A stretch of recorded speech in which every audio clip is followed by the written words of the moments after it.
Hi all, welcome back to my YouTube channel. എല്ലാവരും സുഖമായിട്ടിരിക്കുന്നു എന്ന് വിശ്വസിക്കുന്നു. ഇന്ന് നമുക്ക് എങ്ങനെ എളുപ്പത്തിൽ നല്ല ഒരു അപ്പത്തിൻ്റെ ബാറ്റർ ഉണ്ടാക്കാൻ നോക്കാം. ആദ്യം തന്നെ നമുക്ക് പച്ചരി കുതിരാൻ വയ്ക്കാം. അത് കഴിഞ്ഞ് പിന്നെ നമുക്ക് ആവശ്യമുള്ളത് നല്ല തേങ്ങാവെള്ളമാണ്. പുളിച്ച തേങ്ങാവെള്ളമാണെങ്കിൽ അത്രയും നല്ലത്. പിന്നെ അതുപോലെ വേണ്ടതാണ് ദോശയുടെ മാവ്, പുളിച്ച മാവാണ് കേട്ടോ.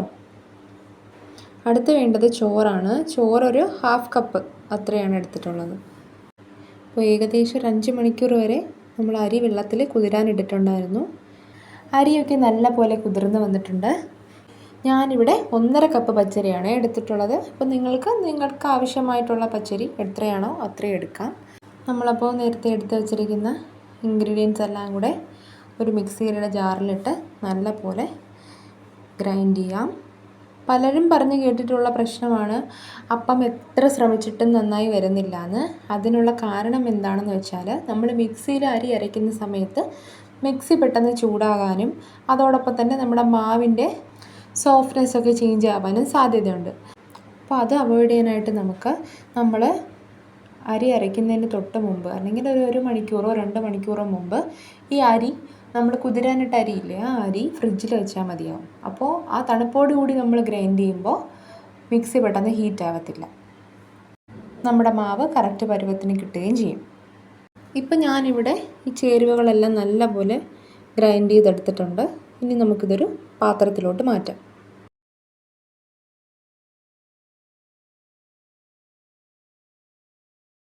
ബാക്കിയുള്ള അരിയും നമുക്കതുപോലെ അരച്ചെടുക്കാം.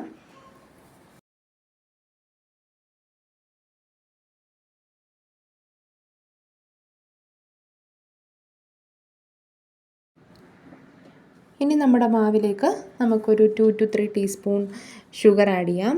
ഷുഗർ ആഡ് ചെയ്തതിന് ശേഷം നമ്മൾ നല്ല പോലെ ബ്ലെൻഡ് ചെയ്യുക. ബ്ലെൻഡ് ചെയ്യുന്ന സമയത്ത് നമ്മൾ കൈ കൊണ്ട് തന്നെ നല്ല പോലെ ബ്ലെൻഡ് ചെയ്യുക കേട്ടോ. അത് നമ്മൾ ഒരു 5 മിനിറ്റ്സ് എങ്കിലും കുറഞ്ഞത് കൈ കൊണ്ട് ചെയ്യുമ്പോൾ മാവ് പെട്ടെന്ന് പുളിക്കാനും സോഫ്റ്റ് ആവാനും ഒക്കെ ഹെൽപ്ഫുള്ളാവും. സോ അത് നമ്മൾ പ്രത്യേകം ശ്രദ്ധിക്കുക. നമ്മൾ കൈ കൊണ്ട് തന്നെ ഒരു 5 മിനിറ്റ്സ് നല്ല പോലെ ഇളക്കി യോജിപ്പിക്കുക.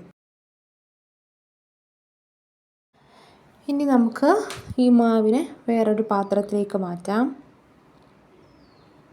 ഞാനിപ്പോൾ നൈറ്റാണ് ഈ മാവ് പ്രിപ്പയർ ചെയ്തത്. അപ്പം നിങ്ങൾ എപ്പോഴാണോ ചെയ്യുന്നത് ചെയ്ത് കഴിഞ്ഞ് കുറഞ്ഞത് 6 മണിക്കൂറെങ്കിലും വെളിയിലിരുന്ന് അതൊന്ന് പൊളിച്ച് റെഡിയായതിന് ശേഷം മാത്രമേ അപ്പം ഉണ്ടാക്കാവൂ.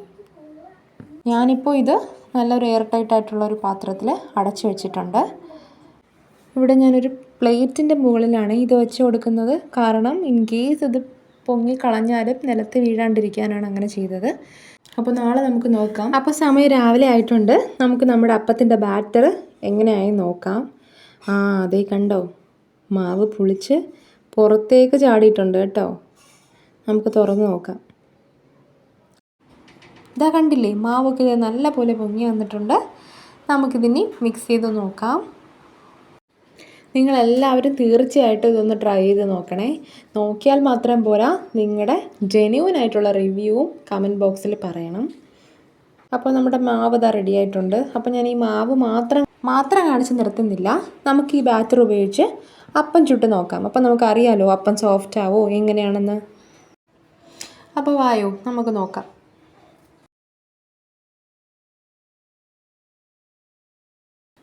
ഇതാ കണ്ടില്ലേ നമ്മുടെ മാവ് എത്രത്തോളം പെർഫെക്റ്റ് ആണെന്ന്. നോക്കിക്കേ, കുഞ്ഞു കുഞ്ഞു ബബിൾസൊക്കെ. നമ്മുടെ അപ്പച്ചട്ടി ഇവിടെ ചൂടായി വന്നിട്ടുണ്ട്. നമുക്കിനി മാവ് ഒഴിച്ചു കൊടുക്കാം. ചുറ്റിച്ചു കൊടുക്കാം. ചുറ്റിക്കുമ്പോൾ നോക്കിക്കേ, അവിടെ കണ്ടോ അപ്പത്തിൻ്റെ ആ ടെക്സ്ചർ, ആ ബബിൾസൊക്കെ വന്നത്. ഇനി നമുക്ക് അടച്ചു വെച്ച് വേവിക്കാം കേട്ടോ. ഇതാ നോക്കൂ, എത്ര സോഫ്റ്റായിട്ടുള്ള അപ്പമാണെന്ന് നിങ്ങൾക്ക് കാണുമ്പം തന്നെ അറിയില്ലേ.